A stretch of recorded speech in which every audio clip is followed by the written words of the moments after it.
এত শখ করে বাগানটা কিনলাম, অবস্থাটা দেখো কি ঝোল জঙ্গল। ওকে যত্ন মত্ন করতো না, এতে তো ফলও ঢুকবে না।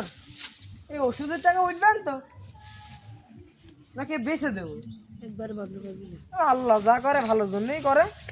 এখন দেখে যদি বেচে দিয়ে দিবা না, আর না হলে এইভাবে চলবে না। কিরম ওষুধ শেষ? এও আমার সাথে নেই, যা হয় হবে। আর বন্ধু করিস না রে, তুই তো জানিস নতুন একটা বাগান কিনেছি, আগাছায় ভর্তি রে বন্ধু। ভাবছি বাগানটা বেচে দেবো। এখন দেখছেন তো কোনো খাদ্যের মধ্যে। আমার তো একটা মামাতো ভাই আছে, দূরে থাকে, ও আবার বাগান টাঙার কেনে, গাছ মাছ কাটে। তুই যদি বলিস ওর সাথে কথা বলবো। দেখ তুই যে ভালো মনে করিস, আবার সেরকম দাম দেবেন তো? না, ও মঙ্গে সে আগে অনেক গাছ মাছ কিনেছে তো, তুই চালে তালে কবানে বাগান কিনে নিবেন ভালো দামে। পাঁচটা কোষ থাক থাক।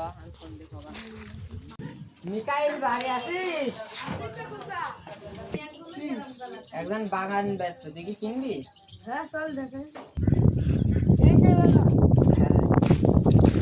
আরে বন্ধু, এ ভাই কেন নাকি গাছ? হ্যাঁ, দেখা বাগান হলে কিনে নেবে। ভাই আমি ভাই সরল মানুষ। এখন মনে করেন আমি এই বাগানটা কিছুদিন আগে সবাই কিনেছি। এখন আমার এই বাগানে পুষাচ্ছে না, তাই আপনার কাছে বেচে দেবো। আপনি একটু ভালো করে দেখেন বাগানটা, যদি পছন্দ হয় সেই একটা দাম বললেন।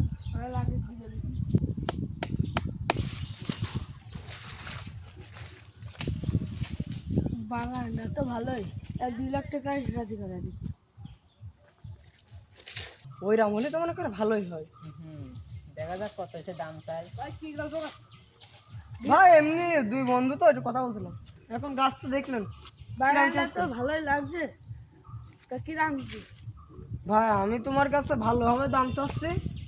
এই বাগানটা বেচে তুমি ঠিক 8 লাখ টাকা মতন হবে না তোমার? আমি তোমার কাছে 6 লাখ টাকা চাবো। এখন তুমি দিবা কি তাই বলো? না, তোমার দামও থাক আমার দামও থাক, 4.5 লাখ। না ভাই আমি এরকম দিতে পারবো না। তোমার জন্য 5,80,000 কন্ট্রাক্ট ডিল করো। তোমার দামও থাক আমার দামও থাক, এইটাই শেষ কথা। 5 লাখ। না ভাই ভাই ভাই ভাই 5 লাখই দিয়ে। আচ্ছা ভাই। বন্ধু কাজটা কি ঠিক করলো ভাই? কি করলো বন্ধু? ওই বাগানটা আমি মেরা শখ করে কিনলাম, এখন ওই ঝোরঝারের জন্য আমি বেচে দিয়েছি। ওই বাগানটাতে ভাই 11 লাখ টাকার গাছ বেচেছে। যার কাছে বেচেছে তার কাছে আমি শুনি তথ্যটা পাইলাম। এখন ভাইকে আমার আর 2 লাখ টাকা বাড়াই দিলে ক্ষতি হয়ে যেতে মেলা। চল বলে দেখে দেয় নাকি। ভাই সেই টাকা তো আমি খরচ করে ফেল দিয়েছি। ভাই পরকালে আপনি এটা বুঝতেই পারবেন।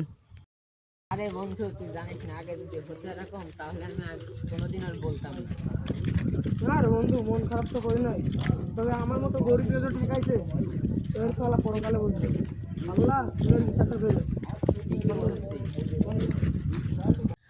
কি কয় ব্যবসার ক্ষেত্রে কোনো ভাই ব্রাদার টাইম আছে দেখার?